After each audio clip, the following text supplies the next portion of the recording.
जय हिंद साथियों, स्वागत है आप सभी का आप ही के अपने YouTube channel GK selection point Ramesh मुंड में। साथियों, आज मैं आपके बीच लेकर आया हूं मार्च 2020 करंट जीके भाग 2।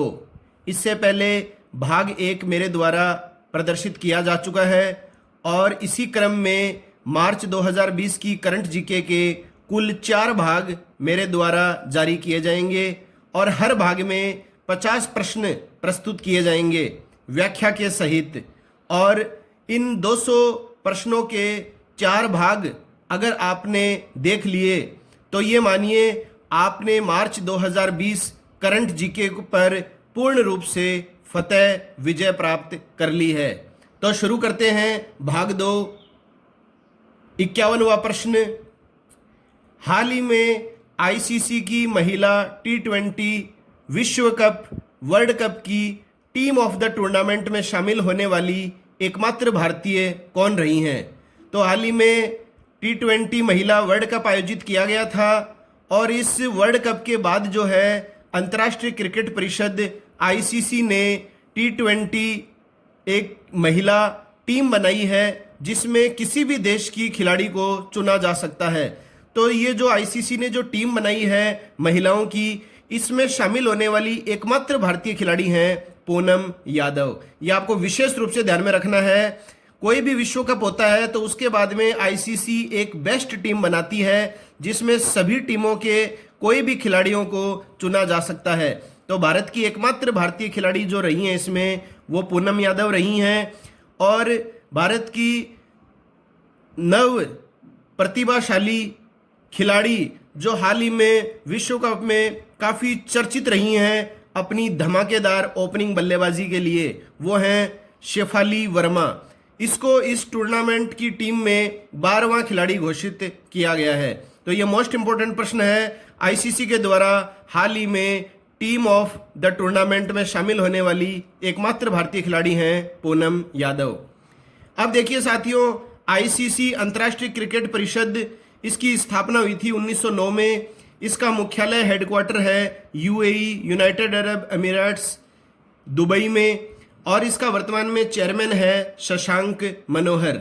ये मोस्ट इंपॉर्टेंट है। आईसीसी के चेयरमैन है शशांक मनोहर, भारत के हैं। आईसीसी के चीफ कॉमर्शियल ऑफिसर, तो हाल ही में आईसीसी के चीफ कॉमर्शियल ऑफिसर भी नियुक्त किए गए हैं अनुराग दहिया। ये भी एकदम लेटेस्ट क्वेश्चन है। हाल ही में अनुराग दहिया को किस पद पर नियुक्त किया गया है? तो अंतर्राष्ट्रीय क्रिकेट परिषद के चीफ कॉमर्शियल ऑफिसर के पद पर। अगला प्रश्न है, हाल ही में रक्षा खुफिया एजेंसी का महानिदेशक किसे बनाया गया है?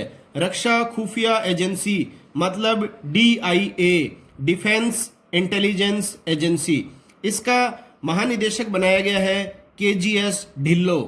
ये चीफ ऑफ डिफेंस स्टाफ का एक डिपार्टमेंट होता है जिसका नाम है रक्षा खुफिया एजेंसी। और चीफ ऑफ डिफेंस स्टाफ हाल ही में गठित डिपार्टमेंट है जिसके पहले चीफ विपिन रावत बने हैं। तो ये भी इम्पोर्टेंट है। पहले मैं आपको करंट जीके में बता चुका हूँ कि ये एक नया पद सृजित किया गया है अभी, चीफ ऑफ डिफेंस स्टाफ। और पहले चीफ ऑफ डिफेंस स्टाफ के जो चीफ बने हैं वो बने हैं विपिन रावत। अगला प्रश्न है, हाल ही में भारतीय तट रक्षा बल की पहली महिला उप महानिरीक्षक DIG कौन बनी है? तो भारतीय तट रक्षा बल की पहली महिला उप महानिदेशक बनी है नुपुर कुलश्रेष्ठ। तो कौन बनी है पहली महिला तट रक्षा बल की उप महानिदेशक? नुपुर कुलश्रेष्ठ। और वर्तमान में भारतीय तट रक्षक बल के महानिदेशक हैं के नटराजन।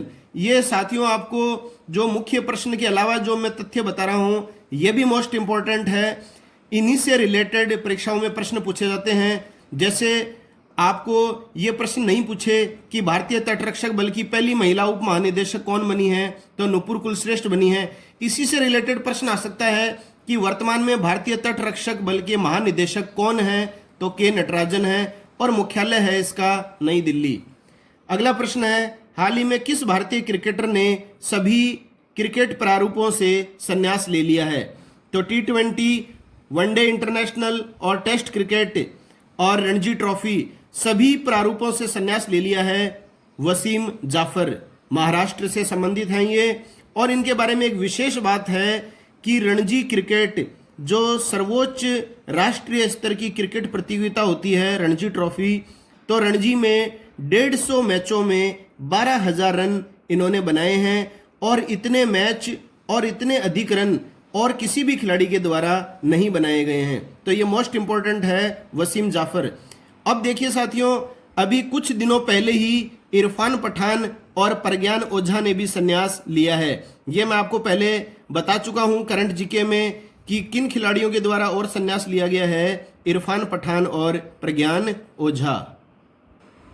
अब अगला प्रश्न है, हाल ही में बीसीसीआई चयन समिति के अध्यक्ष के रूप में किसे नियुक्त किया गया है?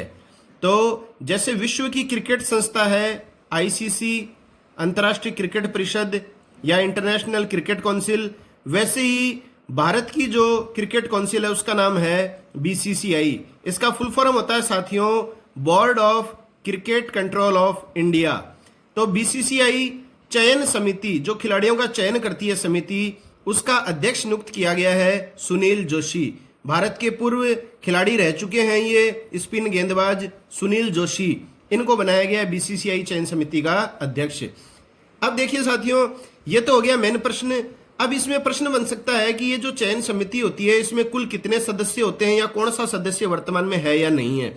इन्हीं में से परीक्षाओं में प्रश्न आते हैं, और आपका ये रहता है कि हमने तो पूरे करंट के महत्वपूर्ण प्रश्न पढ़ लिए हैं, तो इनडायरेक्टली प्रश्न पूछे जा सकते हैं। इस समिति में 5 सदस्य होते हैं। देखिए कौन है वर्तमान में, हरविंदर सिंह, मदन लाल, आरपी सिंह मतलब रुद्र प्रताप सिंह, सुलक्षणा नायक, और एक अध्यक्ष हैं सुनील जोशी। तो ये सारे क्रिकेट से संबंधित खिलाड़ी हैं पूर्व, और अध्यक्ष चुना गया इस समिति का हाल ही में सुनील जोशी को। अब देखिए बीसीसीआई की स्थापना कब हुई? ये हुई थी 1928 में, और इसका मुख्यालय हेडक्वार्टर है मुंबई में। वर्तमान में इसके प्रेसिडेंट हैं Saurav Ganguly. Very very important है। तो बीसीसीआई के वर्तमान निर्देशक अध्यक्ष प्रेसिडेंट कौन है? सौरव गांगुली हैं। और 2020 में जो टोक्यो ओलंपिक खेल होने वाले हैं, जो हाल ही में निरस्त कर दिए गए हैं, ये 2021 में होंगे। इन खेलों का सद्भावना राजदूत भी सौरव गांगुली को बनाया गया है। तो ये आपको ध्यान में रखना है, 2020 टोक्यो ओलंपिक खेलों का सद्भावना राजदूत किसे बनाया गया है? सौरव गांगुली को। और बीसीसीआई के पहले लोकपाल जो बने हैं हाल ही में, वो हैं डीके जैन। तो देखिए एक ही प्रश्न के साथ कितने और नए प्रश्न आपके सामने आ गए हैं, सभी ध्यान रखिएगा। अगला प्रश्न है, खेलो इंडिया वुमेन्स हॉकी लीग। खेलो इंडिया वुमेन्स हॉकी लीग का पहला संस्करण हुआ है हाल ही में। तो इसका जो आयोजन है वो कौन कौन से स्थानों पर किया जाएगा?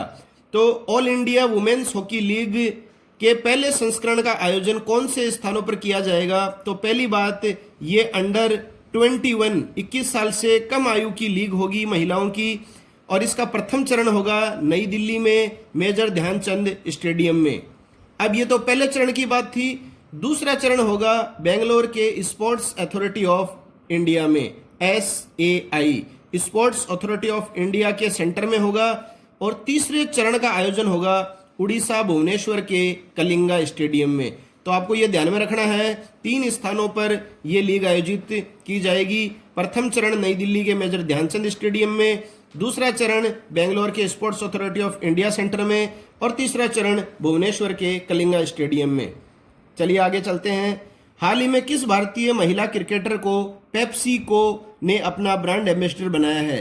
तो पेप्सिको कंपनी ने हाल ही में अपना ब्रांड एम्बेसडर बनाया है शेफाली वर्मा। हाल ही में बहुत ही अधिक चर्चित रही है विश्व कप में। हालांकि विश्व कप भारत नहीं जीत सका, ऑस्ट्रेलिया से हार गया फाइनल में, लेकिन हरियाणा की इस खिलाड़ी ने सभी प्रशंसकों का दिल जीत लिया है। तो इसको चुना गया है, पेप्सिको ने अपना brand ambassador Shefali Verma. PepsiCo India का जो ब्रांड एम्बेसडर है वो है हिमा दास। तो ये भी भारत की प्रसिद्ध खिलाड़ी हैं। पेप्सिको इंडिया का ब्रांड एम्बेसडर अगर आपसे पूछ लिया जाए तो हिमा दास आएगा, और अगर पेप्सिको का पूछा जाए तो आएगा शेफाली वर्मा। अगला प्रश्न है, 16 से 20 मई 2020 तक चौथे वैश्विक आयुर्वेद महोत्सव का आयोजन कहाँ किया जाएगा? तो चौथा आयोजन होगा ये इस तरह का वैश्विक आयुर्वेद महोत्सव। तो इसका आयोजन किया जाएगा केरल में कोच्चि स्थान पर। और इस महोत्सव की जो थीम रहेगी वो भी मोस्ट इंपॉर्टेंट है साथियों। थीम रहेगी आयुर्वेद चिकित्सा पर्यटन, भारत की विश्वसनीयता को बनाना। आयुर्वेद चिकित्सा पर्यटन, भारत की विश्वसनीयता को बनाना इसकी थीम रहेगी। अगला प्रश्न है, सितंबर 2020 में 5वें बिम्स्टेक शिखर सम्मेलन का आयोजन कहाँ किया जाएगा? तो सितंबर 2020 में होगा ये 5वां बिम्स्टेक का शिखर सम्मेलन। और ये कहाँ आयोजन किया जाएगा सम्मेलन? श्रीलंका में। अब देखिए ये तो हो गया मेन प्रश्न की हाल ही में आगामी जो है 5वां बिम्स्टेक शिखर सम्मेलन आयोजन कहाँ प्रस्तावित किया गया है। तो 5वां बिम्स्टेक शिखर सम्मेलन सितंबर 2020 में श्रीलंका में प्रस्तावित है, श्रीलंका में होगा। अब इस संगठन का फुल फॉर्म और आपके परीक्षा में पूछा जाता है। तो इसका फुल फॉर्म है बे ऑफ बंगाल। देखिए बी का बन गया बे ऑफ बंगाल, आई का बन गया initiative for multi sectoral technical and economical corporation. तो ये है इस बिम्स्टेक संगठन का पूरा नाम। और बिम्स्टेक की अध्यक्षता जो है वो 2018 से 2020 तक वर्तमान में श्रीलंका के पास है, ये आपको ध्यान में रखना है। और 2020 के अंत में जो है इस संगठन की जो अध्यक्षता है वो थाईलैंड को सौंप दी जाएगी। साथियों ये सभी तथ्य आपको अच्छी तरह ध्यान में रखने हैं परीक्षाओं में। जैसे ये मेन बिंदु है कि 5वां बिम्स्टेक शिखर सम्मेलन कहाँ होगा, तो जरूरी नहीं है कि यही प्रश्न आपको परीक्षा में पूछा जाए। बिम्स्टेक से रिलेटेड कोई भी प्रश्न आपकी परीक्षा में करंट के रूप में पूछा जा सकता है। जैसे आ जाए वर्तमान में बिम्स्टेक की अध्यक्षता किस देश के पास है, तो श्रीलंका के पास है। आगामी अध्यक्षता किसको सौंपी गई है, तो थाईलैंड को सौंपी गई है। और इसमें कितने सदस्य होते हैं संगठन में, तो 7 सदस्य हैं इस संगठन के सदस्य देश। बांग्लादेश, भारत, म्यांमार, थाईलैंड, श्रीलंका, नेपाल और भूटान। इन 7 देशों का नाम आपको याद होना चाहिए।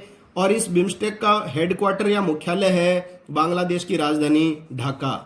ठीक है, अब देखिए ये सम्मेलन सितंबर में श्रीलंका में होगा। तो मैं आपको बता दूं श्रीलंका की 2 राजधानियां हैं।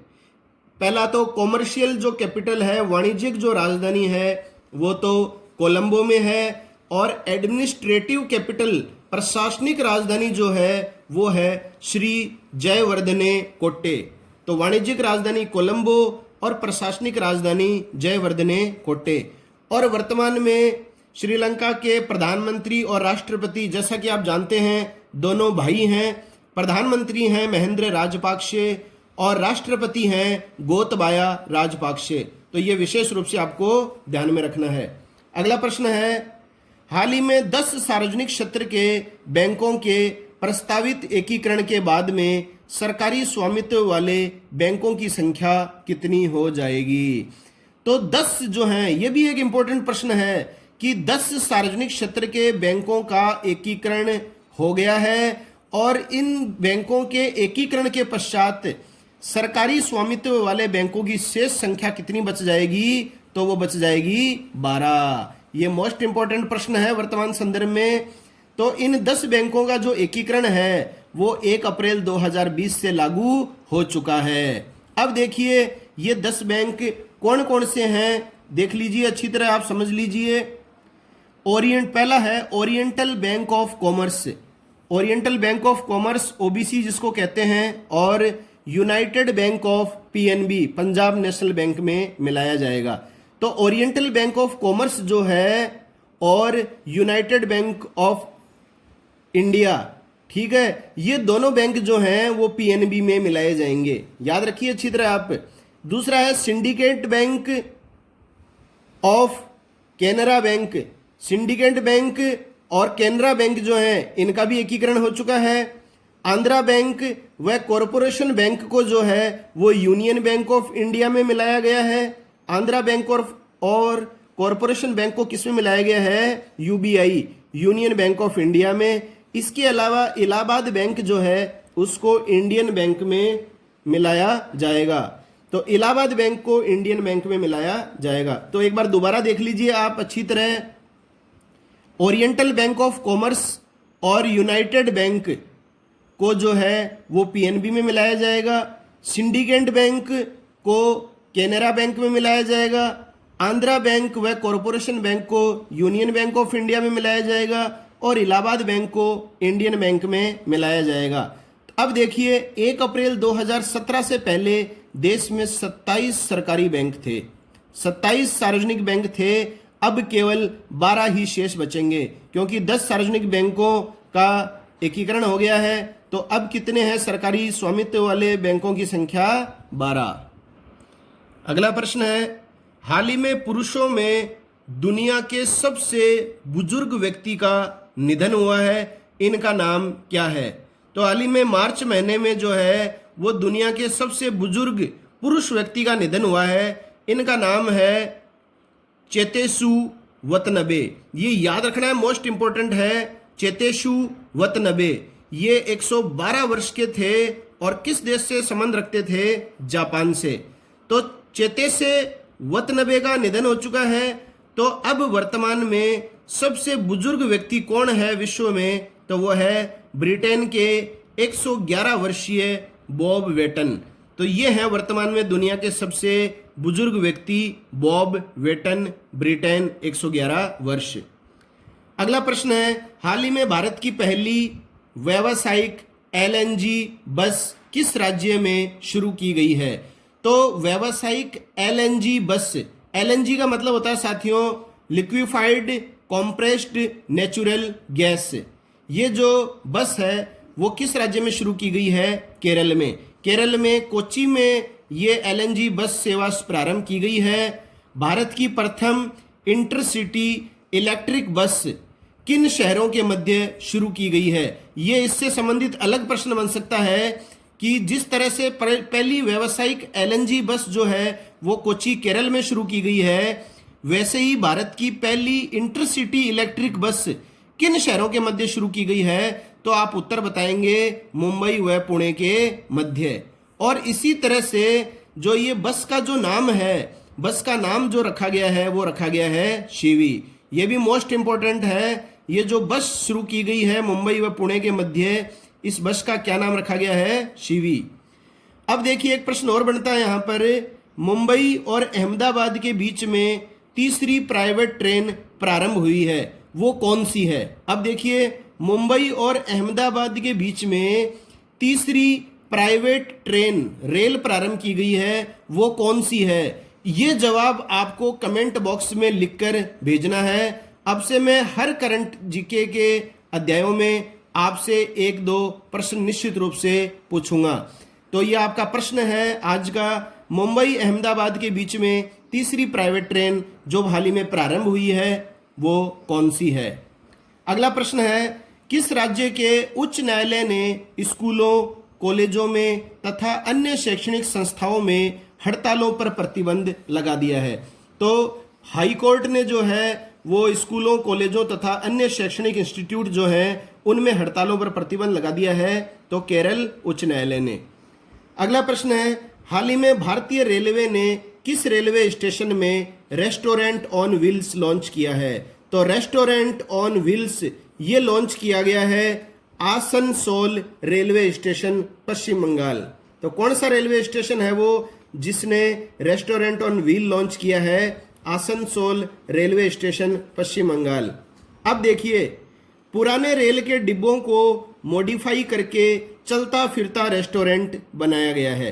तो पुराने रेल के जो डिब्बे हैं उनको आधुनिक तकनीक से सजाया गया है, मॉडिफाई किया गया है और उनको चलता फिरता रेस्टोरेंट बना दिया गया है। रेस्टोरेंट का जो नाम है वो रखा गया है WOW, वाव भोजन। वाव भोजन इस रेस्टोरेंट का नाम रखा गया है। और वर्तमान में रेलवे बोर्ड के अध्यक्ष कौन है यह आपको निश्चित रूप से पता होना चाहिए, विनोद कुमार यादव।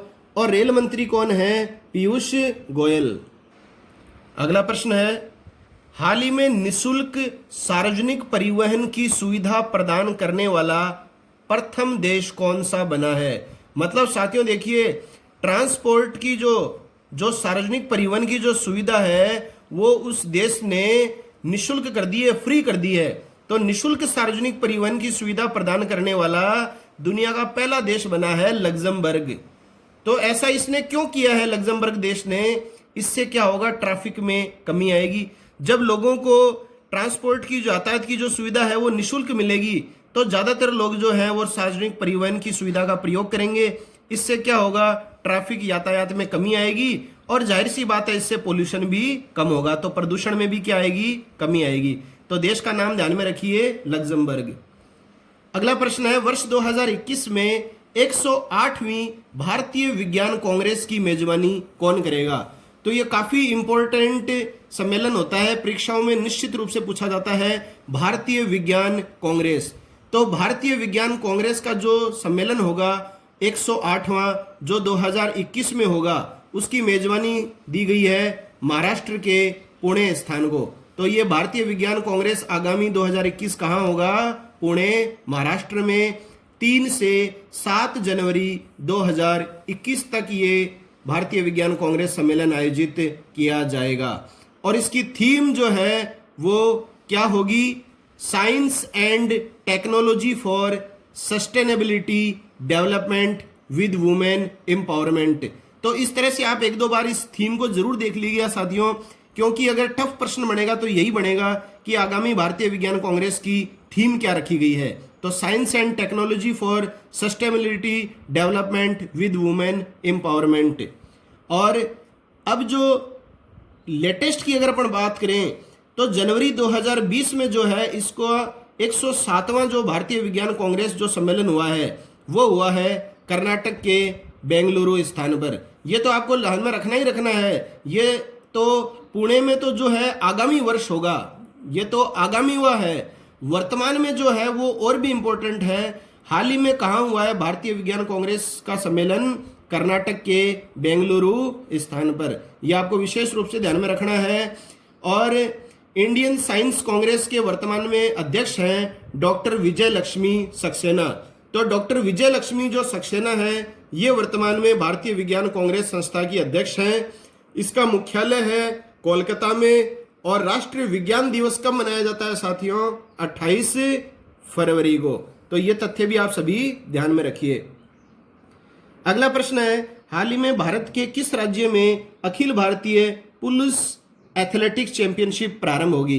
तो भारत के किस राज्य में होगी Akhil Bharatiya police athletics championship? तो वो होगी हरियाणा राज्य में। हरियाणा के वर्तमान में मुख्यमंत्री हैं मनोहर लाल खट्टर और यहाँ के गवर्नर या राज्यपाल हैं सत्यदेव नारायण आर्य।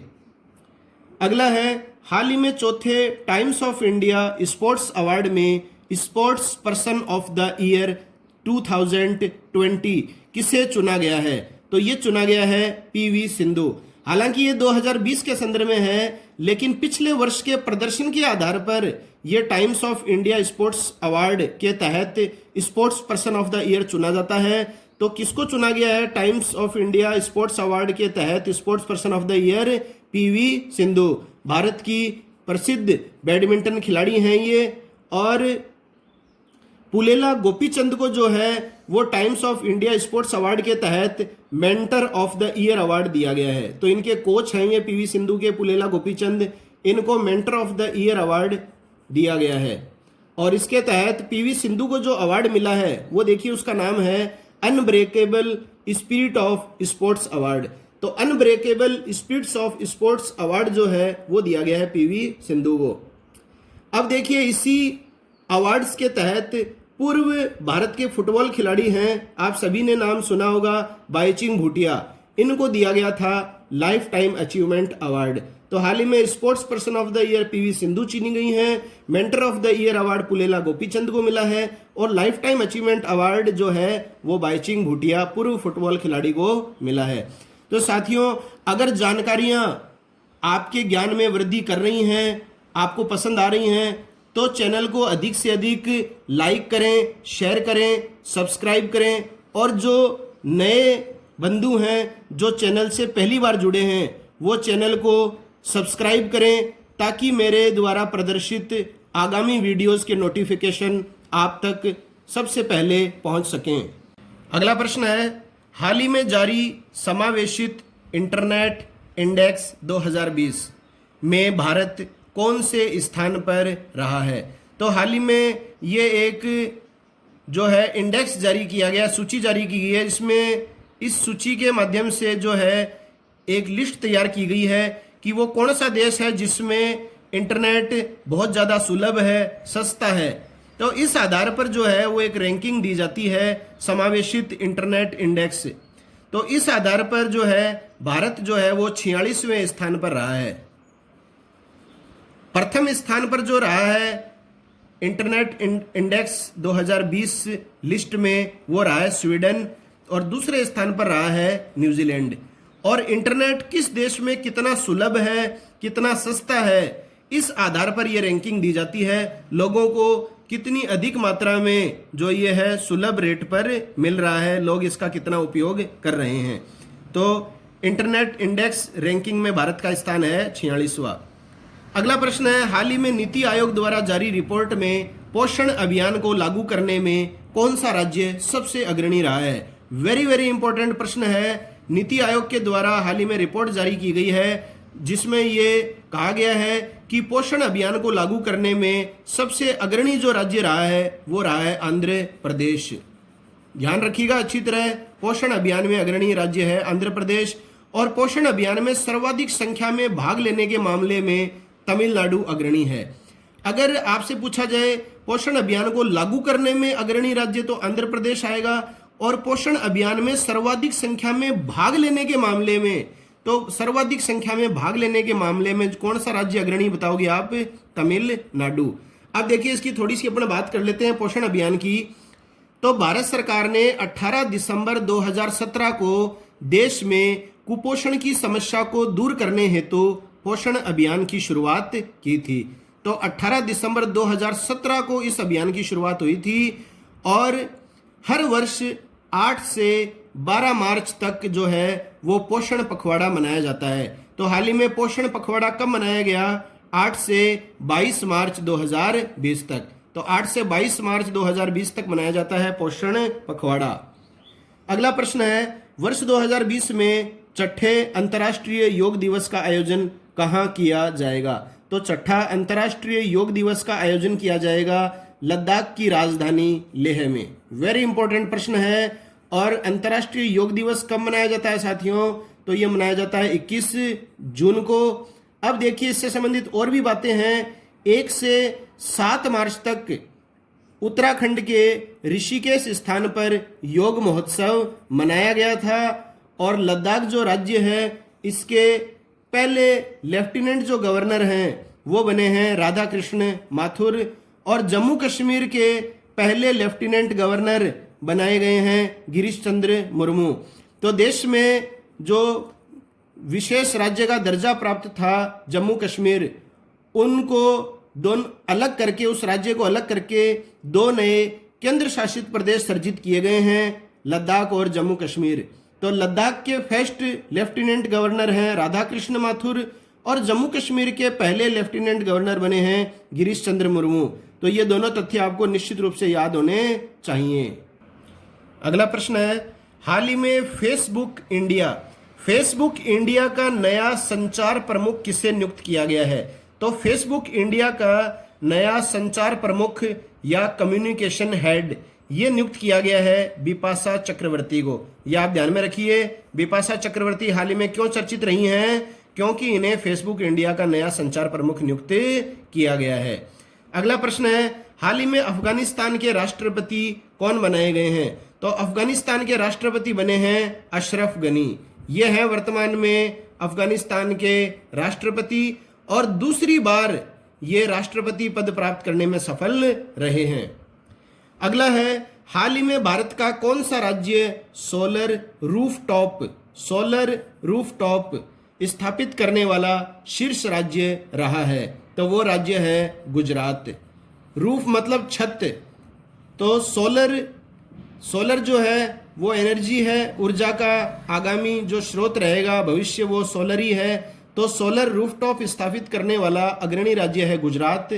अब देखिए गुजरात जो राज्य है इसमें 64% जो है सोलर रूफटॉप लगाया जा चुका है। इसलिए ये राज्य अग्रणी है। और सोलर रूफटॉप स्थापित करने वाला दूसरा जो राज्य है गुजरात के बाद, वो है महाराष्ट्र। और गुजरात के वर्तमान में मुख्यमंत्री हैं विजय रूपानी और राज्यपाल हैं आचार्य देवव्रत। ये आपको ध्यान में होने चाहिए। अगला है, हाल ही में जारी ब्लूमबर्ग बिलियनियर इंडेक्स में एशिया का सबसे धनी व्यक्ति कौन चुना गया है? तो एशिया का सबसे धनी व्यक्ति जो हाल ही में ब्लूमबर्ग बिलियनियर इंडेक्स में जो चुना गया है वो है जैक मा। 11 मार्च 2020 को इन्हें चुना गया है। और जैक मा कौन है? ये अलीबाबा के संस्थापक हैं। रिलायंस इंडस्ट्री के मुकेश अंबानी को इन्होंने पीछे छोड़ दिया है। यह आपको विशेष ध्यान में रखना है। एशिया के सबसे धनी व्यक्ति कौन है? Jack Ma. और कौन है ये? अलीबाबा के संस्थापक। अगला प्रश्न है, हाल ही में आयोजित हीरो फुटबॉल लीग का विजेता व उपविजेता कौन रहा है? तो हीरो फुटबॉल लीग का विजेता रहा है मोहन बागान। ये पश्चिम बंगाल का फुटबॉल क्लब है। और उपविजेता रहा है आइजोल फुटबॉल क्लब। तो मोहन बागान ने आइजोल फुटबॉल क्लब को पराजित करके हीरो फुटबॉल लीग प्रतियोगिता जीती है। और यह टूर्नामेंट जो है वो 2007 से हर साल आयोजित किया जा रहा है। अगला प्रश्न है, हाल ही में WEF वर्ल्ड इकोनॉमिक फोरम के द्वारा जारी 115 यंग ग्लोबल लीडर्स की सूची में कितने भारतीयों को शामिल किया गया है?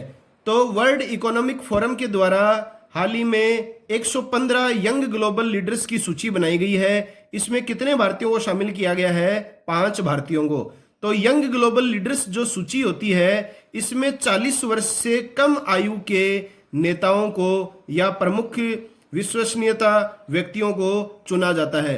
तो 115 यंग ग्लोबल लीडर्स की सूची में 5 भारतीय शामिल किए गए हैं। अब आपको ये याद होना चाहिए साथियों कि ये 5 लोग कौन हैं, भारतीय लोग कौन हैं जिन्हें इस सूची में स्थान मिला है। तो इस सूची में स्थान मिला है बायजू रविंद्रन। बायजू रविंद्रन जो है वो बायजूस क्लासेस के संस्थापक हैं। एक स्थान मिला है गौरव गुप्ता को। गौरव गुप्ता जो है वो जोमेटो के सह संस्थापक हैं। एक स्थान मिला है तारा सिंह वाचानी को। ये अंतरा लिविंग के CEO हैं।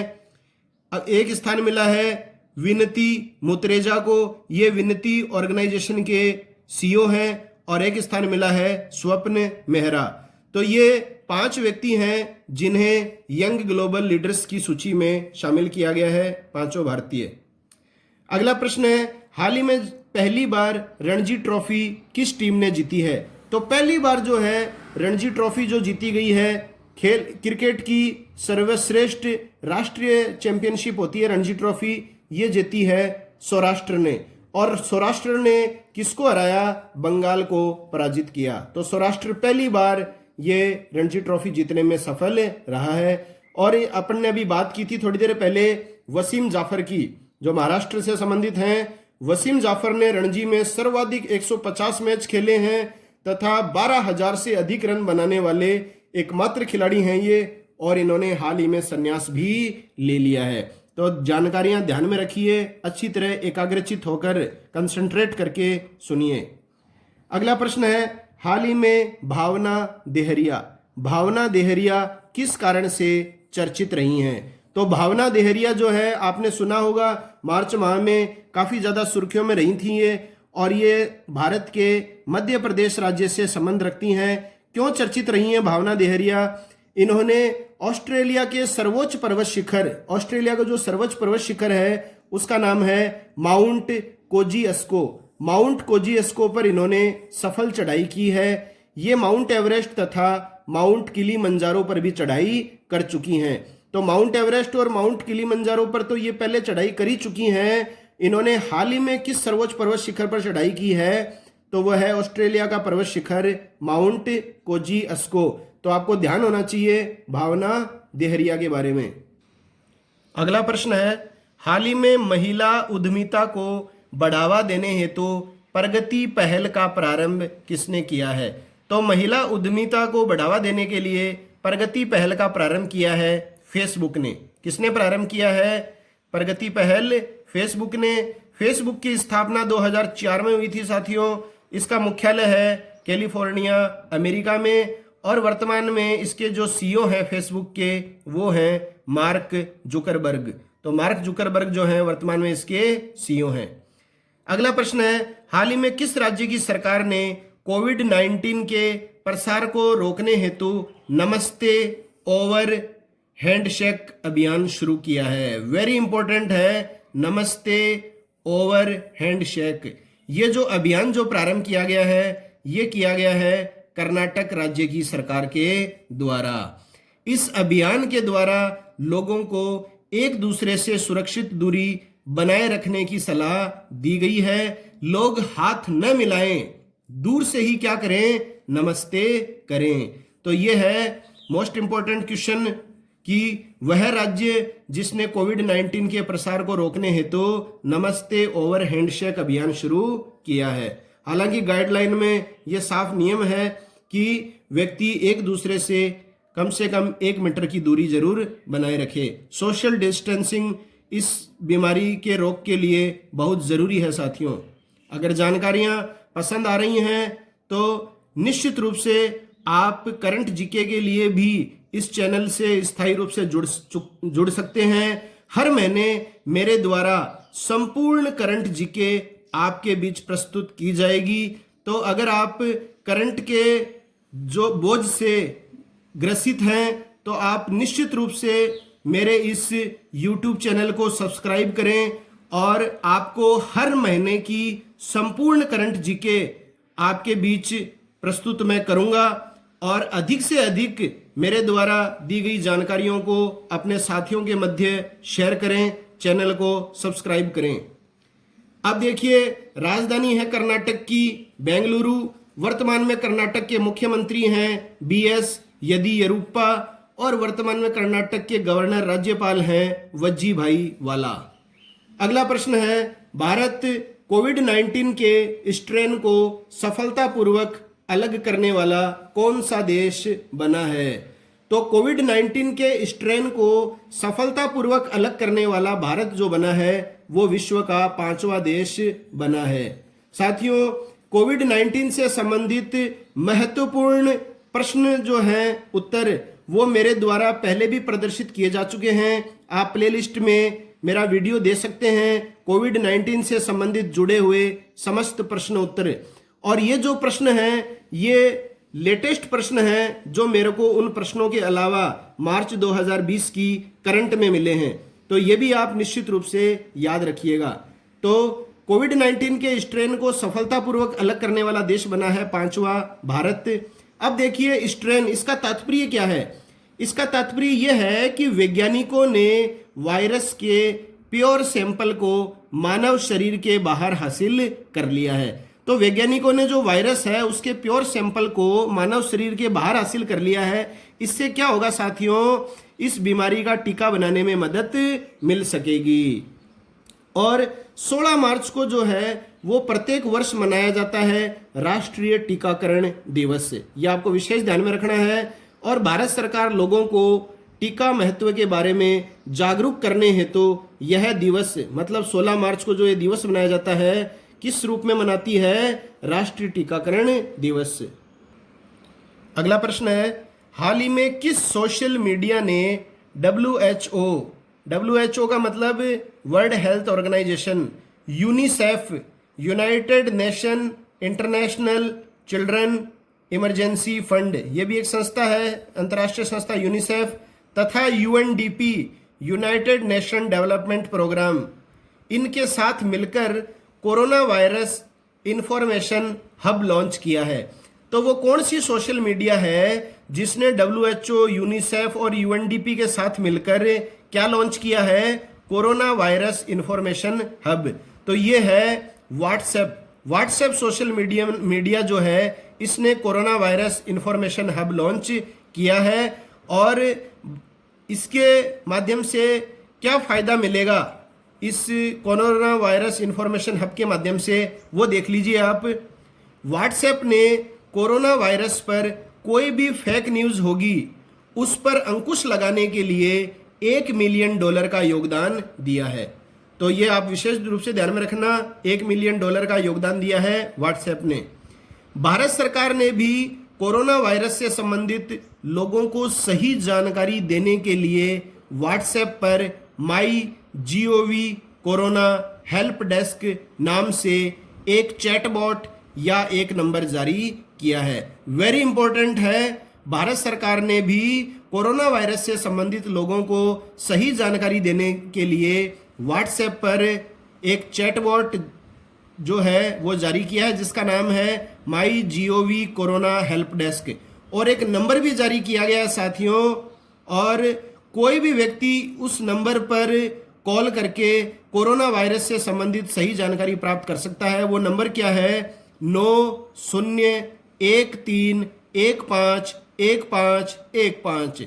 ध्यान से सुन लीजिए, 9013151515।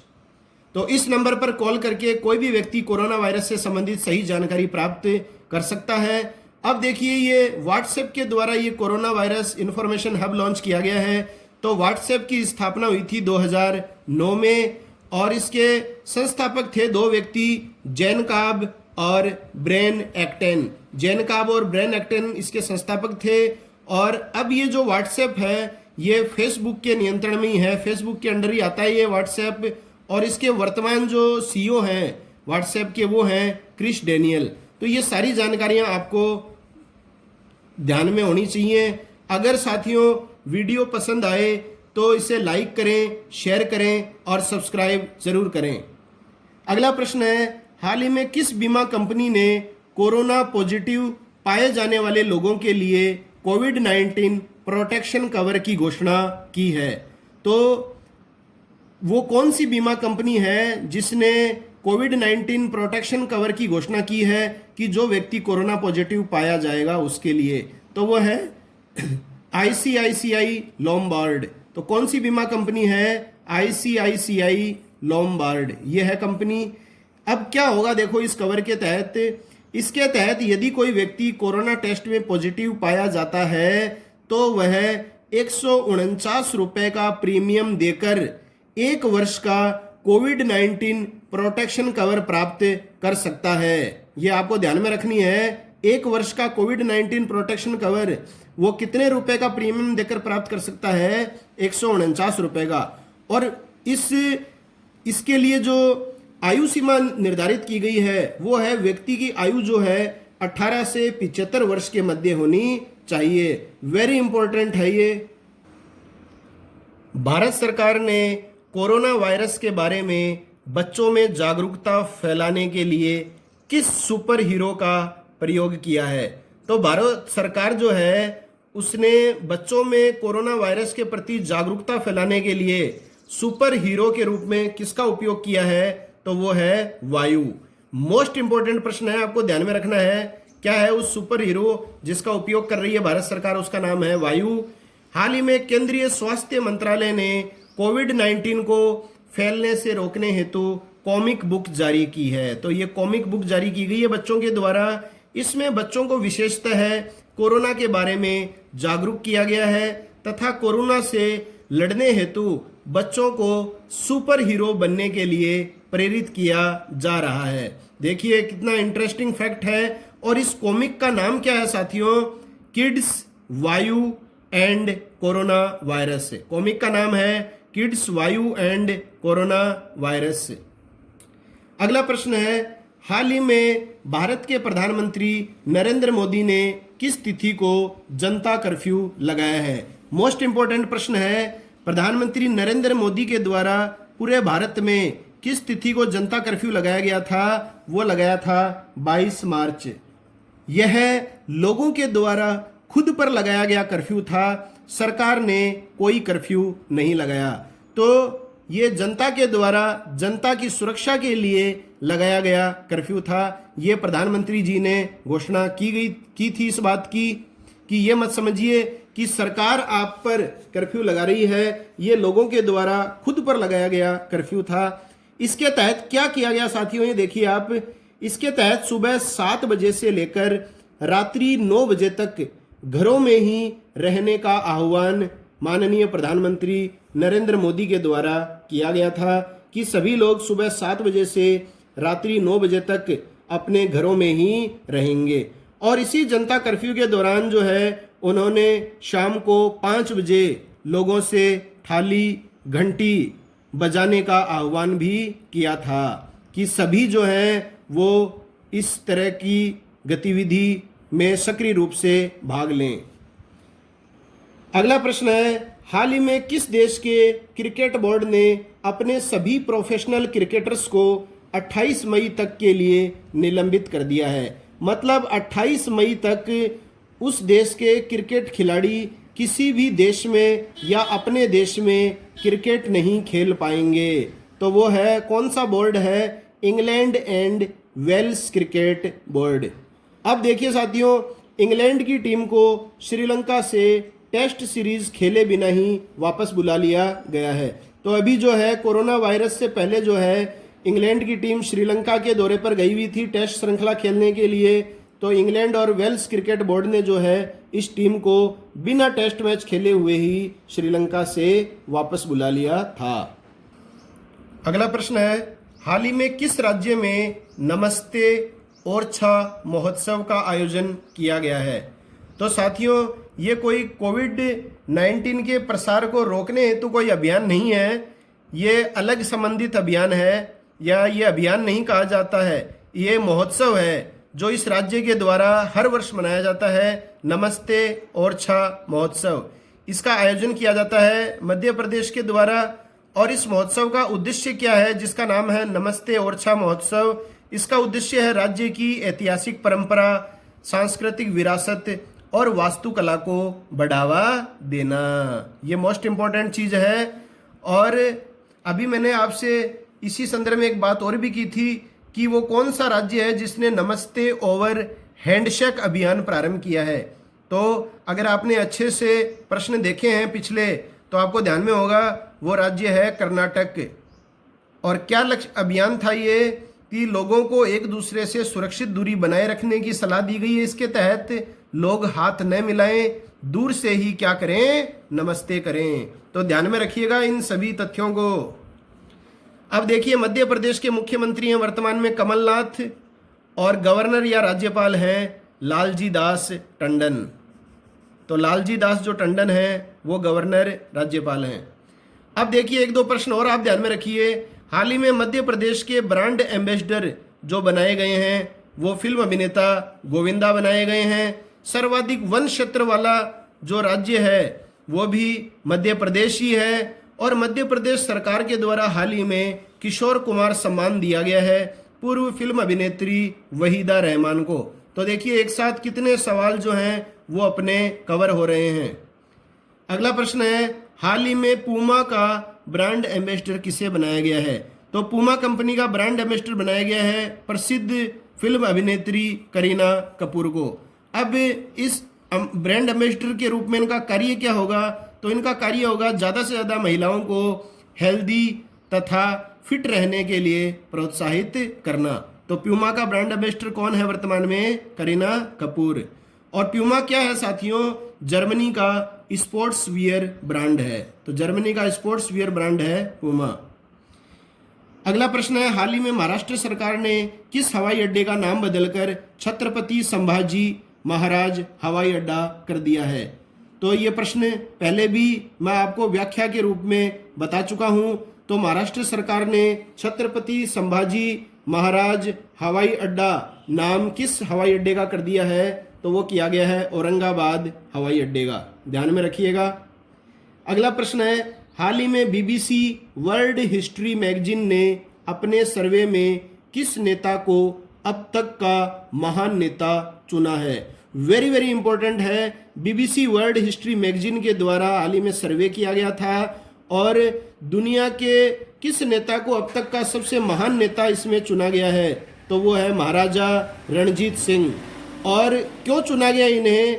सहिष्णु साम्राज्य बनाने हेतु, greatest leader for all time, इन्हें बीबीसी वर्ल्ड हिस्ट्री मैगजीन के द्वारा चुना गया है। इस लिस्ट में दूसरा स्थान है अमीलकर कैब्रेल का, जो अफ्रीकी स्वतंत्रता सेनानी रहे थे। तीसरा स्थान रहा है पूर्व ब्रिटेन के प्रधानमंत्री विंसेंट चर्चिल। चौथा स्थान रहा है पूर्व अमेरिकी राष्ट्रपति अब्राहम लिंकन का। और पांचवा स्थान इस सूची में रहा है पूर्व ब्रिटेन महारानी एलिजाबेथ का। तो ध्यान में रखिए, वेरी इंपॉर्टेंट तथ्य हैं ये।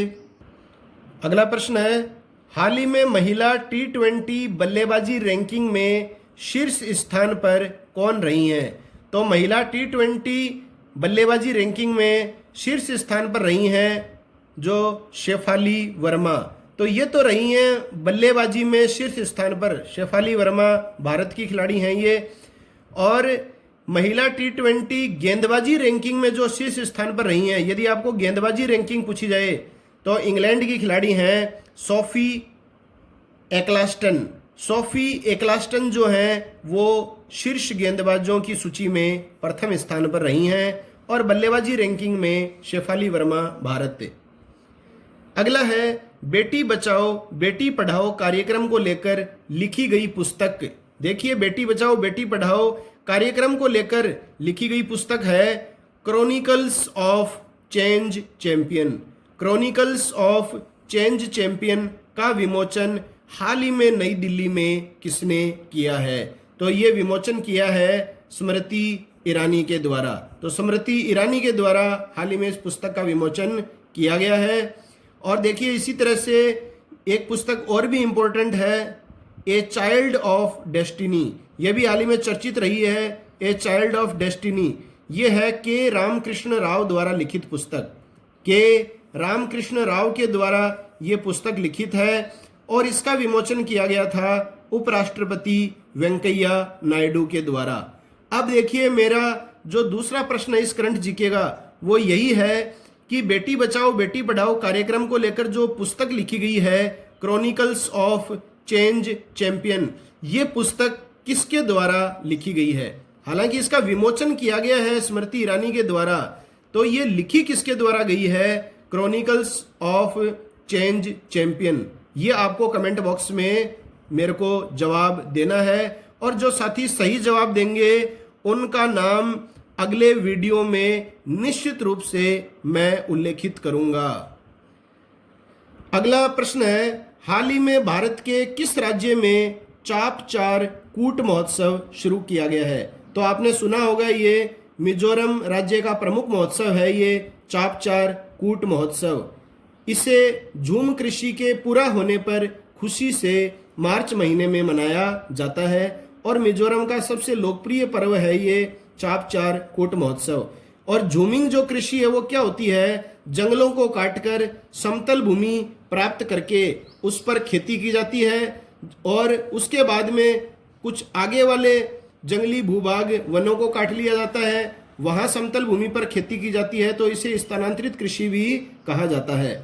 वर्तमान में मिजोरम के मुख्यमंत्री हैं जोरामथंगा और राज्यपाल हैं PS श्रीधरन पिल्लई। यह भी इंपॉर्टेंट है। अगला प्रश्न है 95वां, हाल ही में भारत के किस राज्य ने उच्च शिक्षा के लिए ऋण की क्रेडिट गारंटी प्रदान करने की घोषणा की है? तो उच्च शिक्षा के लिए ऋण की क्रेडिट गारंटी प्रदान करने की घोषणा जो की गई है वो हरियाणा सरकार के द्वारा की गई है। इससे छात्र जो होंगे वो बैंकों से गारंटर के बिना लोन ले सकेंगे। तो उनको अब जो है गारंटर की आवश्यकता नहीं पड़ेगी, छात्रों को बिना गारंटर के छात्र क्या कर सकेंगे, बैंकों से लोन ले सकेंगे। अब देखिए, इसके अलावा देखिए, हाल ही में हरियाणा सरकार ने बच्चों में पढ़ने की आदत को बढ़ावा देने के लिए कौन सा मिशन चालू किया है? वेरी इंपॉर्टेंट है, रीडिंग मिशन पहल। तो रीडिंग मिशन जो पहल है ये भी हरियाणा सरकार के द्वारा हाल ही में बच्चों में पढ़ाई की आदत को बढ़ावा देने के लिए प्रारंभ की गई है। और हरियाणा सरकार ने एक और ऐतिहासिक घोषणा की है कि ओलंपिक खेलों में जो हरियाणा का खिलाड़ी स्वर्ण पदक जीतेगा, गोल्ड मेडल जीतेगा, उसे सरकार 6 करोड़ रुपए देगी। अगला प्रश्न है, हाल ही में हैशटैग सेफ हैंड चैलेंज। तो हैशटैग सेफ हैंड चैलेंज जो है वो अभियान किसके द्वारा प्रारंभ किया गया है? तो ये किया गया है विश्व स्वास्थ्य संगठन वर्ल्ड हेल्थ ऑर्गेनाइजेशन WHO के द्वारा। इसके द्वारा ये प्रारंभ किया गया है हैशटैग सेफ हैंड चैलेंज। और WHO जो है इसकी स्थापना हुई थी 7 अप्रैल 1948 को। इसका मुख्यालय है जिनेवा, स्विट्जरलैंड में, और इसके वर्तमान जो अध्यक्ष हैं वो हैं टेड्रोस एधेनोम। टेड्रोस एधेनोम इसके वर्तमान में अध्यक्ष हैं, और ये मोस्ट इम्पोर्टेंट संगठन है आगामी परीक्षाओं में पूछे जाने के संदर्भ में, क्योंकि कोरोना वायरस जो है वो चल रहा है, और यही एक जो संगठन है ये वैश्विक बीमारियों पर रोकथाम करने हेतु स्थापित किया गया था 7 अप्रैल 1948 को। अगला प्रश्न है, हाल ही में संयुक्त राष्ट्र द्वारा जारी दुनिया के सबसे खुशहाल देशों की सूची में अग्रणी देश किसे चुना गया है? तो सबसे खुशहाल देशों की सूची में अग्रणी देश रहा है फिनलैंड। यह आप जाहिर सी बात है जानते भी हैं, हर वर्ष चुना जाता है। ये लगातार तीसरे वर्ष फिनलैंड देश जो है वो दुनिया का सबसे खुशहाल देश चुना गया है। सबसे कम खुशहाल जो देश है वो चुना गया है अफगानिस्तान, और भारत का स्थान जो है वो है 144वां। तो इसे हम अच्छा संकेत नहीं कह सकते, क्योंकि ये जो सूची है इसमें 156 देशों को शामिल किया गया था, और भारत जो है वो 4 स्थान नीचे आया है। तो देख लीजिए आप, भारत की जो स्थिति है वो पिछली बार की तुलना में भी गिर गई है। तो वर्तमान में खुशहाल देशों की सूची में भारत का स्थान है 144वां। अगला प्रश्न है, हाल ही में केंद्र सरकार के द्वारा किन ऐतिहासिक इमारतों को आइकॉनिक साइट्स में शामिल किए जाने की घोषणा की है? तो केंद्र सरकार ने 2 ऐतिहासिक इमारतों को आइकॉनिक साइट्स में शामिल करने की घोषणा की है। एक तो गुजरात के स्टैच्यू ऑफ यूनिटी, और दूसरा है उड़ीसा के कोणार्क सूर्य मंदिर को। वर्तमान में भारत में कितने आइकॉनिक साइट्स हैं? तो वो है 17। स्टैच्यू ऑफ यूनिटी के बारे में आप सभी जानते होंगे कि दुनिया की सबसे ऊंची मूर्ति है ये, गुजरात के नर्मदा जिले में। ये 182 मीटर इसकी ऊंचाई है, और सरदार पटेल की स्मृति में इनकी ये मूर्ति जो है इसका नाम रखा गया है स्टैच्यू ऑफ यूनिटी। अगला प्रश्न है, हाल ही में प्रधानमंत्री नरेंद्र मोदी ने किसकी अध्यक्षता में कोविड-19 इकोनॉमिक रिस्पॉन्स टास्क फोर्स का गठन किया है? तो कोविड-19 इकोनॉमिक रिस्पॉन्स टास्क फोर्स का गठन जो है हाल ही में प्रधानमंत्री नरेंद्र मोदी ने निर्मला सीतारमण की अध्यक्षता में किया है। और निर्मला सीतारमण ये वर्तमान में भारत की वित्त मंत्री हैं, और स्वतंत्र भारत की प्रथम पूर्णकालिक महिला वित्त मंत्री कौन है? तो ये है निर्मला सीतारमण। अब देखिए क्या करेगी ये टास्क फोर्स। यह टास्क फोर्स इस महामारी के आर्थिक प्रभावों का आकलन करेगी, वह उचित कदम उठाने में सरकार की सहायता करेगी। और लास्ट प्रश्न आज की वीडियो का समसामयिकी मार्च 2020 भाग 2 का, हाल ही में किस एयरलाइन को स्वच्छ भारत पुरस्कार से सम्मानित किया गया है? तो किस एयरलाइन को स्वच्छ भारत पुरस्कार से सम्मानित किया गया है? तो वो है Go Air airline. Go Air airline को दिया गया है स्वच्छ भारत पुरस्कार। इसका हेडक्वार्टर मुख्यालय है मुंबई, और वर्तमान में गो एयरलाइन के प्रमुख हैं विनय दुबे। तो साथियों, अगर आज का समसामयिकी भाग आपको पसंद आया है तो मेरे इस channel GK selection point Ramesh मोंड यूट्यूब को अधिक से अधिक लाइक, शेयर और सब्सक्राइब जरूर करें। मेरा जो ये चैनल है ये IAS, RAS, शिक्षक भर्ती, first grade, second grade, third grade, REET, Rajasthan police, Delhi police, पटवारी, ग्राम सेवक, रेलवे, SSC आदि सभी प्रतियोगी परीक्षाओं के लिए उपयोगी है। तो अगले भाग में समसामयिकी मार्च 2020 भाग 3 के साथ मिलेंगे। तब तक के लिए जय हिंद, जय भारत।